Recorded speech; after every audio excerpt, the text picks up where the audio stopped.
Olá, turma, tudo bem? Bora lá para nossa leitura.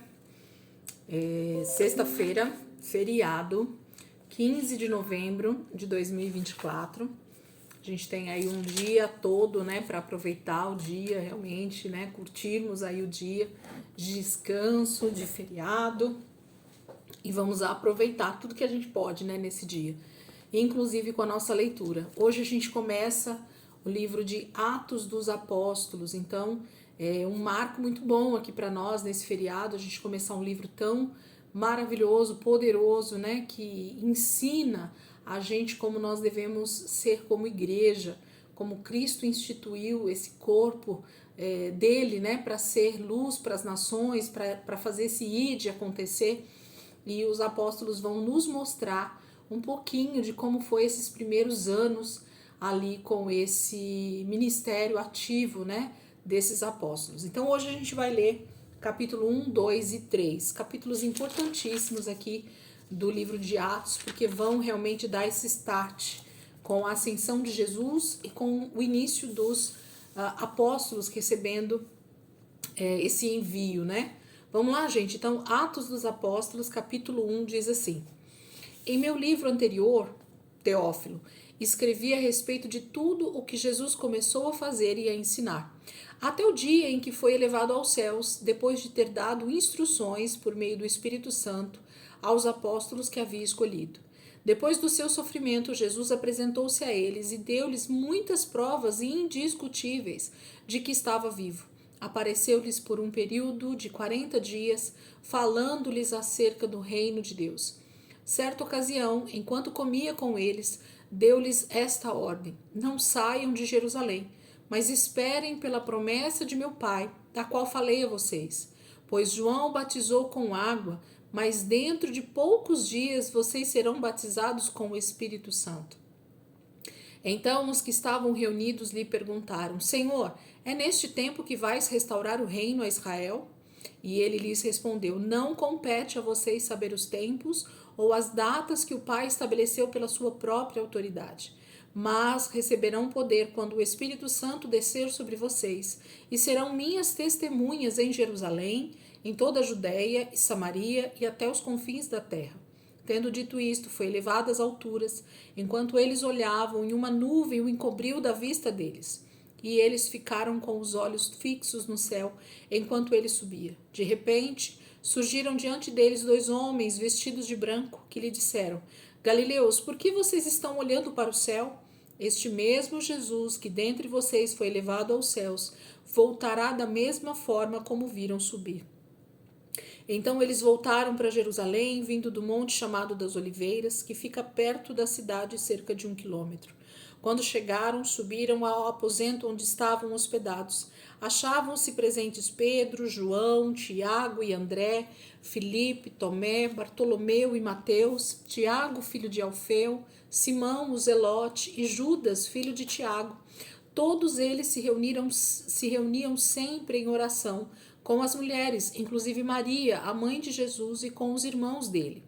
Naqueles dias, Pedro levantou-se entre os irmãos, um grupo de cerca de 120 pessoas, e disse: Irmãos, era necessário que se cumprisse a Escritura, que o Espírito Santo predisse por boca de Davi a respeito de Judas, que serviu de guia aos que prenderam Jesus.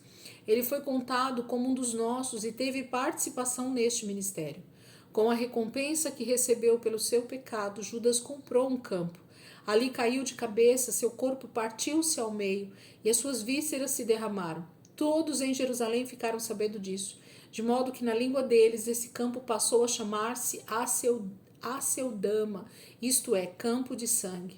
Porque, prosseguiu Pedro, está escrito no livro dos Salmos: Fique deserto o seu lugar, e não haja ninguém que nele habite, e ainda que outro ocupe o seu lugar. Portanto, é necessário que escolhamos um dos homens que estiveram conosco durante todo o tempo, e que o Senhor Jesus viveu entre nós, desde o batismo de João até o dia em que Jesus foi elevado dentre nós às alturas. É preciso que um deles seja conosco testemunha de sua ressurreição. Então indicaram dois nomes: José, chamado Barsabás, também conhecido como Justo, e Matias.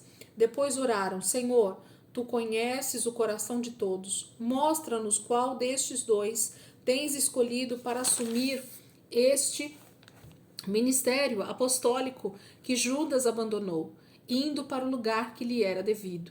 Então tiraram sortes e a sorte caiu sobre Matias. Assim ele foi acrescentado aos 11 apóstolos. Então o capítulo 1 já começa, né, com o escritor, que é Lucas, falando que o primeiro livro que ele escreve para Teófilo, que é o Evangelho de Lucas, foi escrito falando de todos os acontecimentos a respeito da vida e do ministério de Jesus, mas que agora Lucas vai começar a contar, vai narrar, né, todos os acontecimentos a partir desse tempo em que Jesus fica com eles ali, os 40 dias, elevado aos céus, e agora eles têm início a esse ministério com os 12, os 11 que já estavam e mais Matias, que eles colocam como sucessor de Judas Iscariotes, aquele que se suicidou, né? Tá bom? Capítulo 2.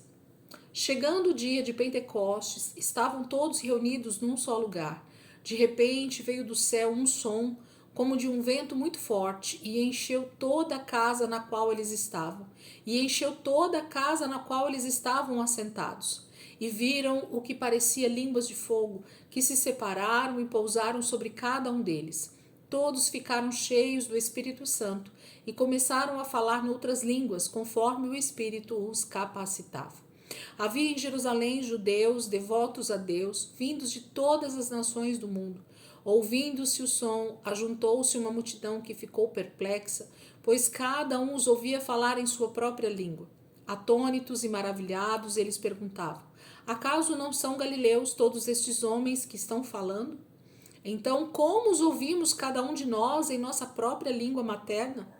Partos, medos e elamitas, habitantes da Mesopotâmia, Judéia e Capadócia, do Ponto e da província da Ásia, Frígia e Panfilha, Egito e das partes da Líbia próximas a Cirene, visitantes vindos de Roma, tanto judeus como convertidos ao judaísmo, cretenses e árabes, nós os ouvimos declarar as maravilhas de Deus em nossa própria língua.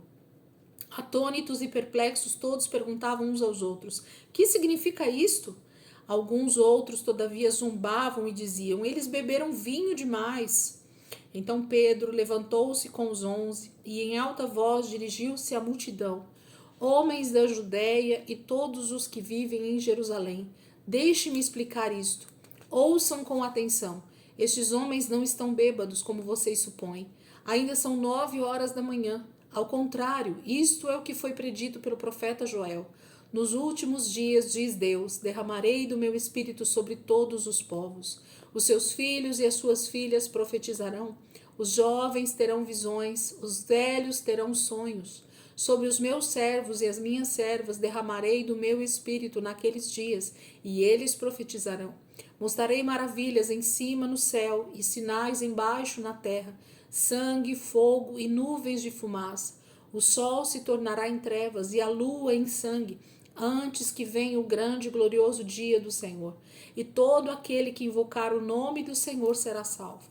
Israelitas, ouçam estas palavras. Jesus de Nazaré foi aprovado por Deus diante de vocês por meio de milagres, maravilhas e sinais que Deus fez entre vocês por intermédio dele.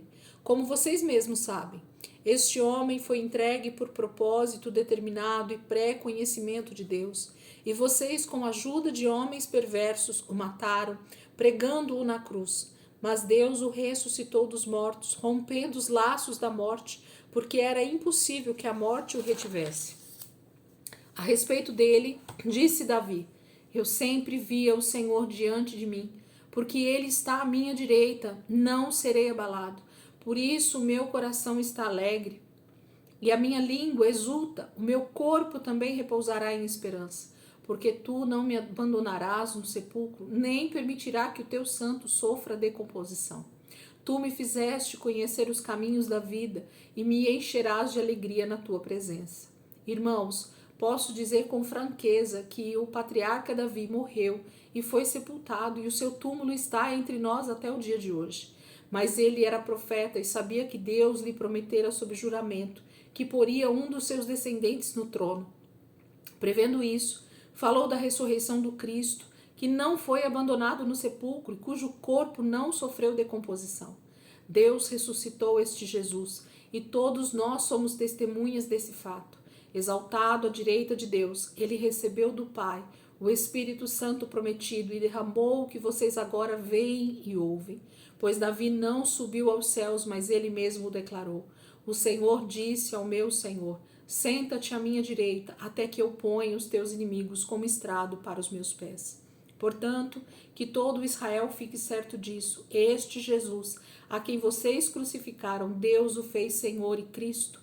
Quando ouviram isso, ficaram aflitos em seu coração e perguntaram a Pedro e aos outros apóstolos: irmãos, que faremos? E Pedro respondeu: arrependam-se e cada um de vocês seja batizado em nome de Jesus Cristo para perdão dos seus pecados, e receberão o dom do Espírito Santo.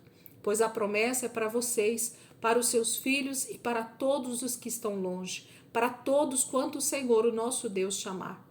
Com muitas outras palavras os advertia e insistia com eles: salvem-se desta geração corrompida. Os que aceitaram a mensagem foram batizados e naquele dia houve um acréscimo de cerca de 3.000 pessoas. Eles se dedicavam ao ensino dos apóstolos e à comunhão, ao partir do pão e às orações. Todos estavam cheios de temor e muitas maravilhas e sinais eram feitos pelos apóstolos. Os que criam mantinham-se unidos e tinham tudo em comum. Vendendo suas propriedades e bens, distribuíam a cada um conforme a sua necessidade. Todos os dias continuavam a reunir-se no pátio do templo, partiam o pão em casa e juntos participavam das refeições, com alegria e sinceridade de coração, louvando a Deus e tendo a simpatia de todo o povo. E o Senhor lhes acrescentava diariamente os que iam sendo salvos. Capítulo 2 vai falar sobre esse cumprimento de uma palavra que havia sido liberada há muito tempo atrás, desde o profeta Joel, muito antes disso, inclusive. E Jesus vai reafirmando isso de forma clara e objetiva durante o seu ministério. E Pedro, então, aqui tomando a palavra, ele defende o evangelho, ele prega o evangelho e ele fala sobre o cumprimento dessa palavra, do que estava acontecendo ali naquele momento, onde todos eles estavam sendo cheios dessa unção, desse poder que os encheria, os daria capacitação para eles irem e fazerem tudo o que Jesus havia mandado eles fazerem. O Espírito Santo, ele nos é dado como uma dádiva, como um presente de Deus para nos encaminhar, para nos ensinar, para nos capacitar a tudo que nós vamos precisar fazer como cristãos nessa terra. Capítulo 3. Certo dia, Pedro e João estavam subindo ao templo na hora da oração. Às 3 horas da tarde, estava sendo levado para a porta do templo, chamada Formosa, um aleijado de nascença, que ali era colocado todos os dias para pedir esmola aos que entravam no templo. Vendo que Pedro e João iam entrar no pátio do templo, pediu-lhes esmola. Pedro e João olharam bem para ele e então Pedro disse: olhe para nós. O homem olhou para eles com atenção, esperando receber deles alguma coisa. E disse Pedro: não tenho prata nem ouro, mas o que eu tenho, isto lhe dou. Em nome de Jesus Cristo Nazareno, ande. E segurando-o pela mão direita, ajudou a levantar-se, e imediatamente os pés e os tornozelos do homem ficaram firmes, e de um salto pôs-se em pé e começou a andar. Depois entrou com eles no pátio do templo, andando, saltando e louvando a Deus. Quando todo o povo o viu andando e louvando a Deus, reconheceu que era ele o mesmo homem que costumava mendigar, sentado à porta do templo, chamada Formosa. Todos ficaram perplexos e muito admirados com o que lhe tinha acontecido. Apegando-se o mendigo a Pedro e a João, todo o povo ficou maravilhado e correu até eles, ao lugar chamado Pórtico de Salomão. Vendo isso, Pedro lhe disse: israelitas, por que isto os surpreende? Por que vocês estão olhando para nós como se tivéssemos feito este homem andar por nosso próprio poder ou piedade? O Deus de Abraão, de Isaque e de Jacó, o Deus dos nossos antepassados, glorificou seu servo Jesus, a quem vocês entregaram para ser morto e negaram perante Pilatos. embora ele tivesse decidido soltá-lo. Vocês negaram publicamente o santo e justo e pediram que fosse libertado um assassino. Vocês mataram o autor da vida, mas Deus o ressuscitou dos mortos, e nós somos testemunha disso. Pela fé no nome de Jesus, o nome curou este homem que vocês veem e conhecem. A fé que vem por meio dele lhe deu esta saúde perfeita, como todos podem ver. Agora, irmãos, eu sei que vocês agiram por ignorância, bem como os seus líderes, mas foi assim que Deus cumpriu o que tinha predito por todos os profetas, dizendo que o seu Cristo haveria de sofrer. Arrependam-se, pois, e voltem-se para Deus para que os seus pecados sejam cancelados, para que venham tempos de descanso da parte do Senhor e ele mande o Cristo, o qual lhe foi designado, Jesus. É necessário que ele permaneça no céu, até que chegue o tempo em que Deus restaurará todas as coisas, como falou há muito tempo por meio dos seus santos profetas. Pois disse Moisés: o Senhor Deus levantará dentre seus irmãos um profeta como eu, ouçam-no e tudo o que ele disser. Quem não ouvir esse profeta será eliminado do meio do seu povo. De fato, todos os profetas de Samuel em diante, um por um, falaram e predisseram estes dias. E vocês são herdeiros dos profetas e da aliança que Deus fez com seus antepassados. Ele disse a Abraão, por meio da sua descendência: todos os povos da terra serão abençoados. Tendo Deus ressuscitado o seu servo, enviou-o primeiramente a vocês, para abençoá-los, convertendo cada um de vocês das suas maldades. Capítulo 3 vai falar desse momento em que esse aleijado ele é curado, e diante dessa cura, desse milagre, o povo, os líderes ali, né, os religiosos, eles ficam tão perplexos, e Pedro novamente toma a palavra e diz: não fomos nós, não tem a ver, não tem a ver comigo, com João, com quem quer que seja, mas tem a ver com Cristo, tem a ver com a fé, tem a ver com o poder de Deus sendo então derramado entre nós, curando, trazendo vida às pessoas que estão mortas, né? Então, Jesus mais uma vez é pregado, Cristo é pregado através de Pedro, por causa desse milagre que acontece com esse aleijado. Deus precisa ser pregado, as boas novas do Evangelho precisam ser pregadas. Nós precisamos lembrar as pessoas a respeito do que a própria palavra está dizendo. Parece que eles não sabiam o que é que estava escrito nas Escrituras. Parece que aquilo era somente uma leitura como qualquer outra que eles faziam até aquele momento. Mas nesse momento Pedro está dando vida para essas Escrituras. Pedro está dando vida à palavra de Deus, falando: foi isso que os profetas disseram, foi isso que o próprio Deus disse através de Moisés. Isso aqui aconteceria, esses acontecimentos viriam a acontecer, isso já tinha sido dito por meio dos profetas e por meio do Antigo Testamento. E isso é maravilhoso, né? Os apóstolos, eles vão fazer isso. Eles vão falar do que a própria palavra já estava dizendo há muito tempo. Eles vão repetir os textos. Eu acho isso maravilhoso, porque Atos dos Apóstolos é uma repetição de textos, inclusive do Velho Testamento. Pedro, João, Tiago, próprio Paulo vai citar muitas vezes o Velho Testamento, dando legitimidade à palavra, dando o entendimento a respeito dessa palavra que já tinha sido dita e profetizada pelo próprio Deus desde o princípio. Amém? Então, que nós possamos nesse feriado aproveitar, meditar nesses textos, olhar como a igreja, então, ela nasce, né, desse poder de Deus se manifestando, primeiramente aos 11, aos 12, na verdade, né, e depois já manifestando cura, restauração e salvação para 3.000, já na primeira pregação de Pedro. Depois esse homem é curado e com certeza muitas outras pessoas também vão sendo alcançadas através dessa outra pregação de Pedro, e assim os dias vão começar a passar e eles vão ver isso se repetir.